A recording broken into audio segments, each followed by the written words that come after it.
Well, President Trump signing an executive order to protect free speech on college campuses. So will this help turn the tide against anti-conservative bias? Here to discuss is the president of Students for Life of America, Kristan Hawkins. Thank you so much for joining us. We appreciate it early this morning.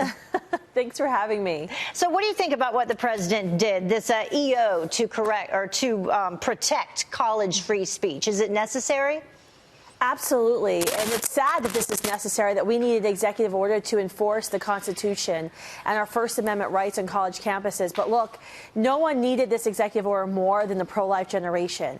For years, we've had to file lawsuits just so we can have a Students for Life, a pro-life group on a college campus, or host an event, or file suit against a school that refuses to allow a speaker, a pro-life speaker, to come onto their campus.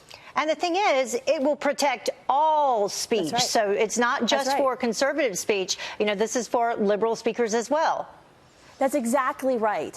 Sadly, since the election of President Trump, things have gotten worse on college campuses. They've actually become more hostile to conservative viewpoints. Where it used to be, when you would go onto a college campus, people might disagree with you, but they would actually like to have a conversation with you about your views. Nowadays, it's considered oppression to speak in a way that people don't agree with. Well, now that they're getting in fistfights. We're looking at this video right there that happened at Berkeley. I mean, it really is horrible. So how will there be checks and balances on all of this to make sure that it is happening?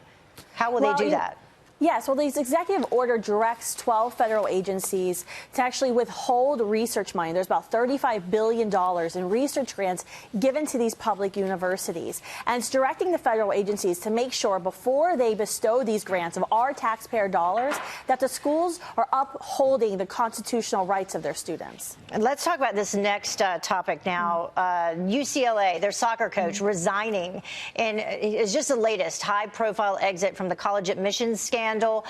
He's accused of accepting up to $200,000 in fines. Is this just the tip of the iceberg?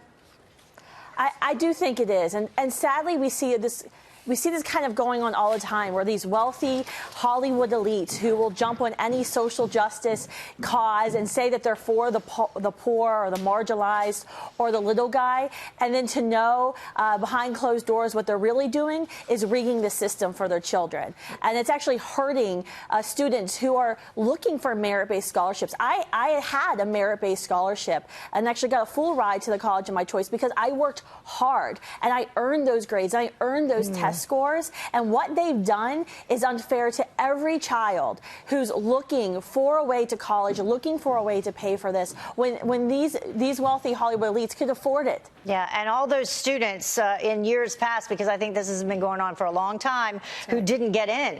It makes you wonder why. Kristan, thank you so much for joining us. Great stuff. We appreciate it. Thanks for having me. All right. Have a good day.